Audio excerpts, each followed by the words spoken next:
En el libro de Jeremías, capítulo 29, y si no vino con Biblia y no la tiene en su celular, debería replantearse su estilo de vida. Pero para todo eso, lo vamos a leer aquí todos juntos, así nadie se queda sin palabra de Dios en esta hora. Si está, lo ponemos y no lo leo. A ver.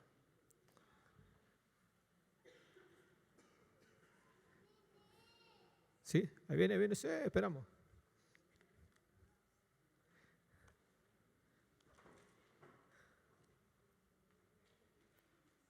Jeremías capítulo 29. Ahí está. Sí. Gracias.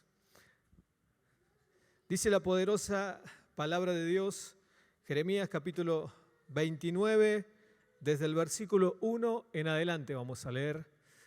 ¿Se alcanza a leer? Sí.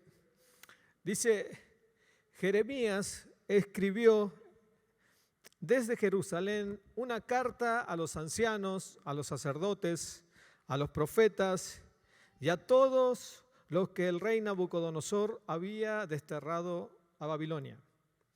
Esto sucedió luego de que el rey Joaquín, la reina madre, los funcionarios de la corte, los demás funcionarios de Judá y todos los artífices y los artesanos fueron deportados a Jerusalén. Envió la carta con Elasa, hijo de Safán, y Gemarías, hijo de Hilcías. Cuando fueron a Babilonia como embajadores del rey Sedequías ante Nabucodonosor, y esto decía la carta de Jeremías.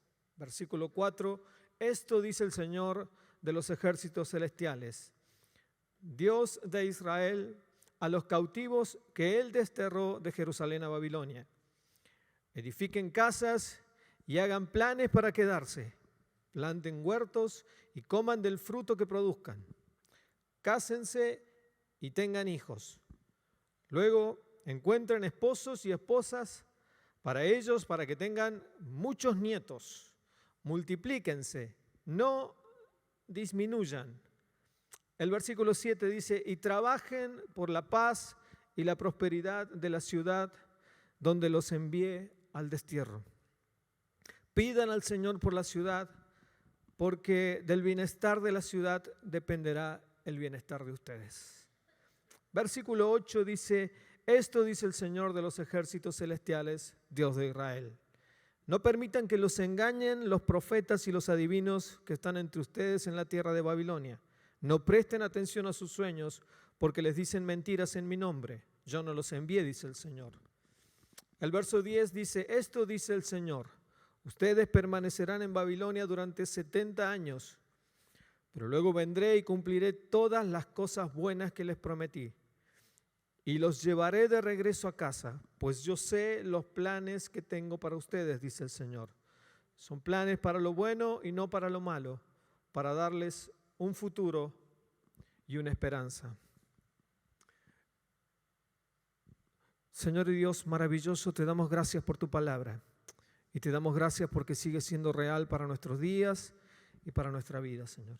Gracias porque en ella encontramos la dirección, el refugio, el consuelo, la esperanza.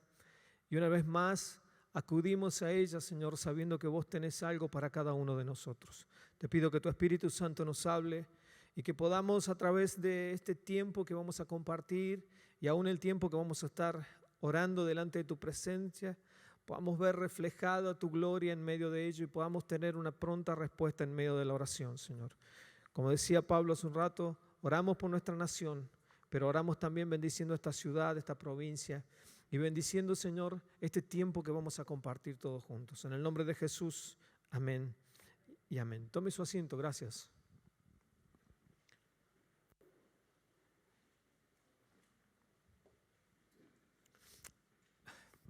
El libro de Jeremías, quizás uno de los que son más esquivos para ser leídos, es muy particular porque se escribe en un momento bien especial del pueblo de Israel, que es previo al periodo de cautiverio que vivieron. Y la verdad que el ministerio de Jeremías fue bastante delicado por todo lo que él tuvo que comunicar. no fue el profeta que venía a anunciar buenas nuevas, no fue el profeta que todos hubiésemos querido tener en medio nuestro, no era el que decía las cosas que a uno le gusta escuchar o que hoy en día están de moda que digan los profetas. Este vino con un discurso de parte de Dios que fue como una daga en el corazón del pueblo de Israel. Y de hecho todo el tiempo que él estuvo, desde que se escribe allí en el primer capítulo que fue separado desde el vientre de su madre, y mientras fue adolescente, dice la Biblia que aun cuando él era un adolescente, un jovencito, comenzó a hablar palabras de parte de Dios, comenzó a ejercer ese ministerio, ese don que Dios puso en él desde que era un niño, un adolescente, un joven. Y por esos designios maravillosos de Dios, su profecía, sus anuncios tuvieron que ver con situaciones, quizás la más delicada que atravesó la nación de Israel, que fue ser llevados cautivos hacia Babilonia. Y nació en un lugar cristiano, podríamos decir. Su padre fue el sacerdote Hilcías, que cuando uno lee allí los libros de Esdras, de Nehemías, fue el que encontró los libros de la ley y que Josías pudo ver esas famosas tablas que estaban escondidas hace muchos años. Es decir, que Jeremías crece en un ambiente como crecimos la mayoría de los que estamos aquí, escuchando palabra de Dios, viendo lo que era la palabra de Dios moverse. Sin embargo, desde que es llamado, desde el primer día que él comienza a anunciar lo que Dios le dice, Jeremías empieza a ser odiado, despreciado, maltratado, y no solamente eso, sino que lo golpeaban, lo tiraron en la cárcel, estuvo con el cepo, no cambiario, sino con el cepo que había en ese tiempo. Sufrió el cepo en serio Jeremías. Y siendo su nación el lugar que Dios había preparado para que su ministerio cumpliese un rol determinante, la misma nación que se levantó contra Jeremías. Y de hecho, cuando el pueblo de Israel es llevado cautivo a Babilonia, el capitán del ejército de Babilonia no le permitió ir a Jeremías en la deportación, así que él tuvo que ver a su pueblo marcharse. Y algunos historiadores creen que el pueblo de Israel marchó con grandes anillos llevados desde su nariz, y él vio la caravana de quizás sus amigos, de sus padres, vio cómo eran abusadas las mujeres, los niños, vieron cómo se quemó toda la nación. Le tocó ver lo peor de todo. Sin embargo, por esos planes maravillosos que Dios tiene, a él no se le permitió ir, sino que él tuvo que ver al pueblo marcharse y llegar. No lo vio llegar, pero vio salir a su nación encadenados hacia el lugar que les esperaba, ¿no? Y dice la Biblia que cuando él anuncia todo lo que está por venir, cuando usted lee todo el libro se da cuenta que siempre lo hace con un corazón maternal, totalmente diferente a lo que vemos en otros profetas, sino que él se duele permanentemente, y muchas de las profecías que él está dando, las está dando en medio de las lágrimas, en medio de llantos, las está dando acongojado por lo que está viviendo, y está diciendo cosas que son muy dolorosas para ellos. Sin embargo, el profeta sufre el total desprecio de su nación, y en tiempos de Jeremías se levantaron otros profetas que decían las cosas contrarias, o decían cosas que, mejor dicho, a la gente le gustaba oír. Sin embargo, cuando se cumple la palabra de Dios a través de Jeremías, vemos que este capítulo que se levanta allí como una voz de Dios para ese tiempo es quizás un contexto bastante parecido al que tenemos hoy en día. Cuando Jeremías está hablando a la nación le había dado vuelta la espalda a Dios. Los líderes religiosos de la época le habían dado la espalda a Dios. El tiempo de la violencia, el tiempo de la perversión, el tiempo de la corrupción, el tiempo del desprecio hacia los valores y a los principios establecidos por Dios en su pueblo, había estado allí en su punto máximo. Cuando llega el punto en el que Dios le dice al pueblo, ya no hay vuelta atrás, la corrupción en el pueblo de Israel era tremenda. El dolor que llegaba a la presencia de Dios a causa de las decisiones que tomaban los hijos de Dios era totalmente irreversible. Y por eso repito, no estoy hablando del diario del lunes, estoy hablando de lo que pasó hace miles de años. Y aún el pueblo de Dios no hizo caso a lo que Dios estaba advirtiendo en ese momento. Y aquí es donde quiero detenerme por un instante, porque fíjense que debe haber sido sumamente difícil para el pueblo de Dios ir caminando sabiendo que iban cautivos a una nación que los iba a tener esclavizados. Sin embargo, el versículo que ustedes leíamos recién, que habla versículo 6 y el versículo 5 y el versículo 7, hay una declaración allí en una carta que envía Jeremías estando él en Jerusalén, lleva la correspondencia al pueblo de Dios que estaba esclavizado. Y en medio de esa correspondencia le escribe cosas que son tremendas para ellos, porque Jeremías le dice a la nación que está esclavizada: edifiquen sus casas y hagan planes para quedarse. Y aparte le dice: cásense. Fíjense que ya desde aquel entonces le viene diciendo a los, no, cásense, tengan hijos. Gracias a Dios en la iglesia estamos en temporada alta, pero le dijo: cásense, tengan hijos, porque esto viene para rato. Y búsquenle esposas a sus hijos, porque vendrá tiempo en que sus nietos también van a nacer en cautiverio. Y me llama la atención porque esta versión dice: y multiplíquense. Fíjense que la orden de Dios sigue siendo la misma desde el principio, al margen de las situaciones que atravesemos. Dios nos sigue diciendo: multiplíquense. ¿Cuántos dicen amén? Fíjense que la nación entera estaba viviendo un momento difícil, pero Dios sigue demandando lo mismo: multiplíquense. Hay tiempo de prosperidad. Y me imagino que a ellos, estando ahí, habrán llegado otras correspondencias o habrá habido algún falso profeta dando vuelta en la zona que les habrá dicho a ellos: mira, esto va a durar un poquito, así que aguantemos lo más que podamos, que en cualquier momento nos volvemos para nuestra nación. Sin embargo, Jeremías les dice: lo que se viene va a durar 70 años, así que hagan planes para quedarse, porque esto recién empieza. Imagínense si lo odiaban cuando estaba cerca. Imagínense cuando recibían las cartas de Jeremías, habrán dicho: este desgraciado encima que cuando estábamos allá nos decía cosas malas, ahora que estamos lejos nos sigue mandando a decir cosas malas. Pero él le envía una carta y les dice: Dios está hablando con ustedes y Dios les está demandando a ustedes. Y llega un punto que a mí me llama más todavía la atención. Cuando llega el verso 7, les dice: y trabajen por la paz y la prosperidad de la ciudad donde los envié al destierro. En pocas palabras les dice: bendigan a esos que los están haciendo pedazos ahí donde están. Y trabajen para que en ese lugar haya paz. Y oren por el bienestar de ese lugar que a ustedes tanto daño les han hecho. Y creo que esa es otra puñalada al corazón del pueblo de Israel.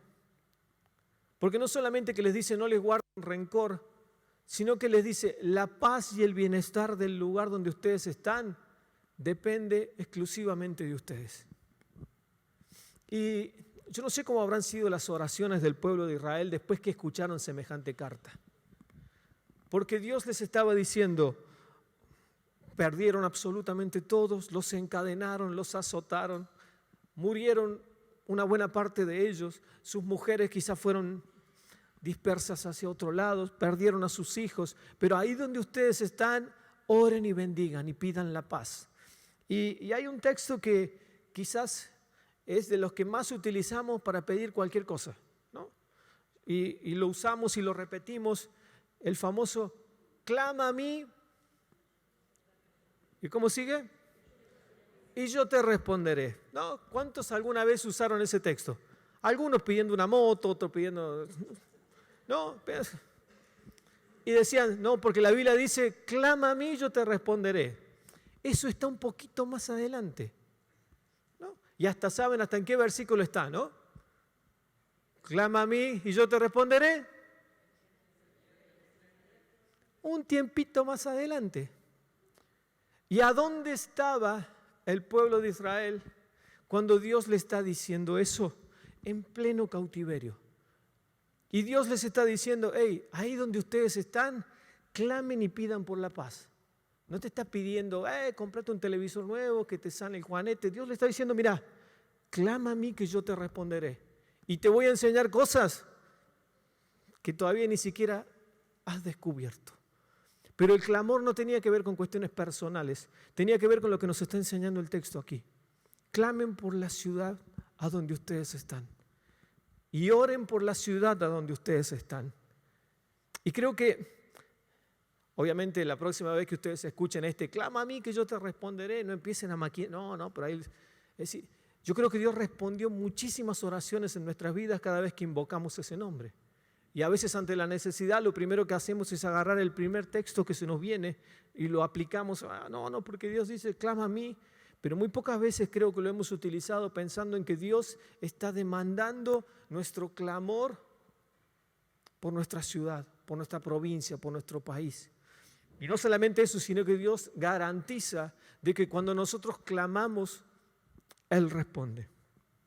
Quizás será por eso que más de una vez hemos clamado por cosas que Dios no nos ha respondido. Pero seguramente si hemos clamado por nuestra nación y por nuestra provincia y por nuestra ciudad, Dios ha prestado atención y lo sigue haciendo hasta el día de hoy. Saben que la Biblia dice que el apóstol Pedro escribe que ustedes y yo somos peregrinos y extranjeros atravesando esta vida. Tenemos una ciudadanía celestial, le decía el apóstol Pablo allí en Filipenses 3, nosotros tenemos una ciudadanía que proviene de lo eterno. Nuestra ciudadanía está allí, en el cielo. Ustedes y yo estamos acá porque Dios lo ha permitido, pero sabemos de que nuestro hogar pertenece al lugar donde Dios está. Y mientras usted está aquí, es responsable de todo lo que ocurre donde usted está. Sabe que si el país está como está, no es producto ni de las decisiones que alguien toma, ni de las elecciones, ni de las pasos, ni de las no pasos, sino que el producto de lo que ocurre en una nación tiene que ver con lo que hace la iglesia de Jesucristo. Si estamos bien, es porque la iglesia ha hecho lo que tiene que hacer. Y si no estamos bien, usted sacará sus propias conclusiones, es porque la iglesia no hizo lo que tenía que hacer. Y saben que gane quien gane y suceda lo que suceda, en el ámbito que suceda, todo está determinado por lo que hace la iglesia. La iglesia es eterna. Dios no depende de ningún gobierno y los hijos de Dios no dependen de ningún gobierno. Los hijos de Dios tenemos nuestra ciudadanía celestial y Dios, saben que el salmista lo decía, yo no llegué a esa etapa, pero joven soy y todavía no voy envejeciendo, y el salmista dijo, yo no he visto justo desamparado ni a sus hijos o a su descendencia que mendigue pan. Y no hay una salvedad y no dice nota al pie, salvo en el 2000 tanto, que ahí sí se me complicó la economía. Dios dice, no, a ver, esto se aplica a todos. Y saben que ustedes y yo seguimos dependiendo de Dios. Y ocurra lo que ocurra, seguiremos dependiendo de Dios. Y saben que no solamente eso, sino que aún como en los tiempos de Jeremías, donde toda una nación decidió hacer lo que a Dios desagrada, aún en ese momento hubo un pueblo, hubo un remanente. La voz de Dios nunca faltó. Y aquellos que escucharon la voz de Dios fueron recompensados.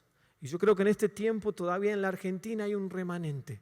Hay hijos de Dios que todavía siguen reconociendo que Dios es soberano por sobre todo. ¿Cuántas veces hemos cantado que Dios es soberano? Bueno, Él sigue teniendo el control. Y saben que todo lo que ocurra en esta semana, dentro de 2 meses, a fin de año, el año que viene o los años que siguen, no se modifica por un meme que diga que lo que hizo uno está bien y lo que hizo el otro está mal. No se modifica por mensajitos de WhatsApp que mandemos de un lado para otro. Se modifica con una nación que clame delante de la presencia de Dios. Y todavía Dios sigue respondiendo. Hasta el día de hoy sigue respondiendo.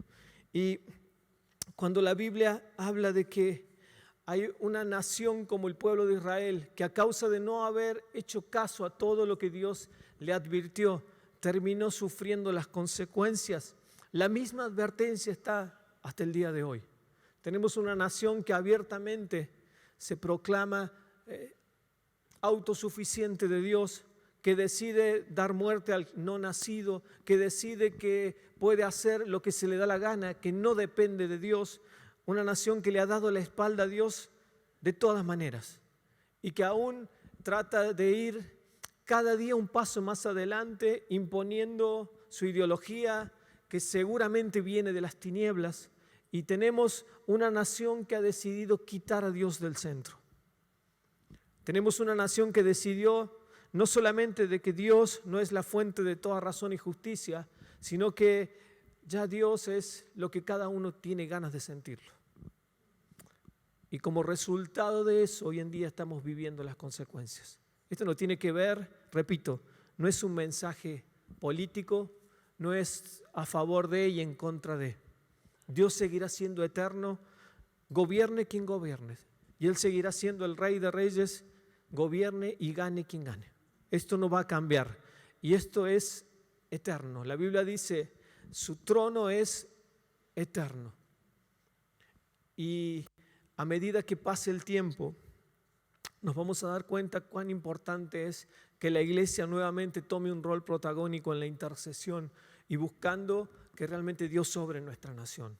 Hoy en día circulan audios de advertencias de Dios sobre la nación. Como iglesia no podemos hacer oídos sordos, porque sabemos de que Dios está hablando, Dios nos está advirtiendo. Hemos visto por años hombres de Dios que venían a nuestro país y quedaban sorprendidos del mover del Espíritu Santo en nuestra nación. Y nos gustaba que nos dijesen Argentina, tierra de bendición, de abundancia, de fuego y de todo lo demás. Ahora cuando vienen y nos advierten de que si no doblamos rodillas, algo puede llegar a pasar, ya hasta entramos a ver qué onda el profeta. No vaya a ser cosa que le haya pifiado a una y entonces ya no es tan confiable. Y ponemos nuestro oído de acuerdo a lo que queremos escuchar. Por las dudas, su palabra sigue siendo verdadera. Su palabra no ha cambiado. Y yo quiero invitarte en esta noche que nos tomemos un tiempo para orar delante de la presencia de Dios. Dice la Biblia, Hebreos capítulo 1, versículo 3, de que Él es el resplandor de su gloria, hablando de Jesucristo, la imagen misma de su sustancia y quien sustenta todas las cosas con el poder de su palabra. Ese es Jesucristo. La misma carta a los Hebreos, capítulo 13, dice que Él es el mismo ayer, hoy y para siempre. Él no va a cambiar. Colosenses dice que Él es un Dios inmutable. No hay variación alguna en Él. No hay mudanza alguna en Él. Dios va a seguir siendo el mismo. Gane quien gane. Tengas pesos o tengas dólares. Tengas bonos, letes o lo que hayas invertido. Y si no tenés nada, es un buen momento para esperar en Dios. Porque Dios tiene absolutamente todo. ¿Cuántos quieren orar y tomarse un tiempito para prepararnos para lo que Dios está haciendo en este tiempo con nuestra nación? Si me ayudan. Ahí viene. Sí, por favor. No, ya estaba puesto. Yo estoy buscando. Me dejaron el mismo título, por eso. Es cierto, estás aquí. Bien. Ahí están los 4 motivos por los que vamos a orar. Quiero que ¿se ven? ¿Los alcanzan a ver? ¿Los leo? Vamos a orar, ya nos vamos a separar en grupos de 4 y 5 y tomarnos un tiempo para orar a Dios. En primer lugar, para que el reino de los cielos sea establecido en cada rincón de nuestro país. Luego vamos a orar por los gobernantes de la nación, para que cada uno de ellos pueda conocer al Dios verdadero, vivan y gobiernen conforme a su palabra. Oramos para que la paz y el bienestar y la prosperidad nunca falten en Argentina. Y también vamos a orar anulando toda obra de las tinieblas que se manifiesta a través de la corrupción, la muerte, el ocultismo, la pobreza, la violencia. Y vamos a terminar orando, bendiciendo a las próximas generaciones. Como decía Pablo recién, orando por aquel país que vamos a dejarle a nuestros hijos, ¿sí? ¿Les parece si nos tomamos un tiempo todos juntos para orar? Le invito a ponerse de pie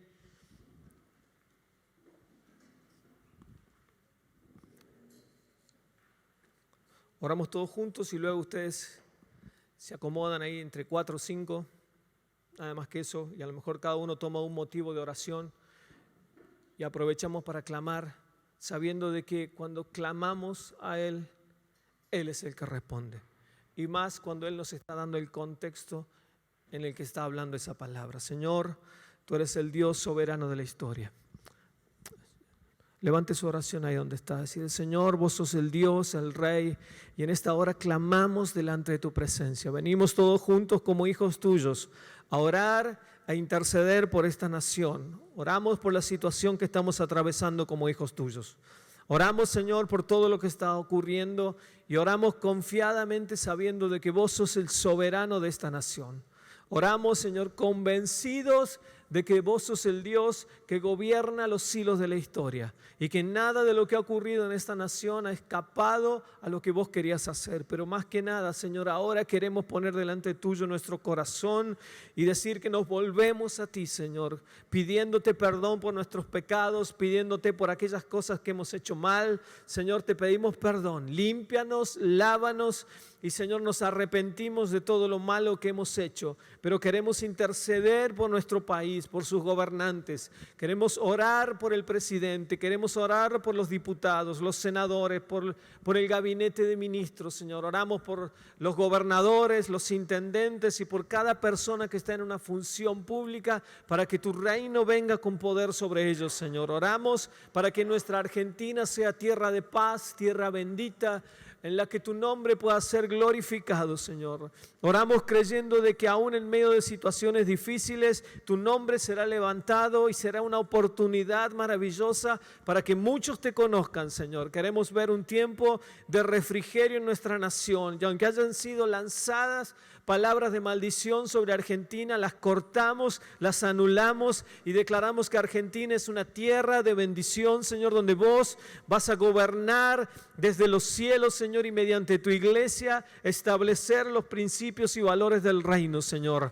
Bendecimos a la juventud de esta nación, bendecimos a los adolescentes, bendecimos a los niños, bendecimos a aquellos que vienen en camino, Señor. Bendecimos, Señor amado, aún aquellas personas mayores, aún aquellos que están en su vejez disfrutando quizás sus últimos años para que tu reino se establezca en el corazón de cada uno de ellos. Señor, no queremos que nadie se pierda, sino que todos sean salvos y procedan al arrepentimiento y a conocerte a vos. Señor, vos sos el Dios de esta nación y nunca lo olvidaremos. Enséñanos y ayúdanos a proclamar tu nombre bendito, el nombre que es sobre todo nombre, Señor. A ti oramos en el nombre de Jesús.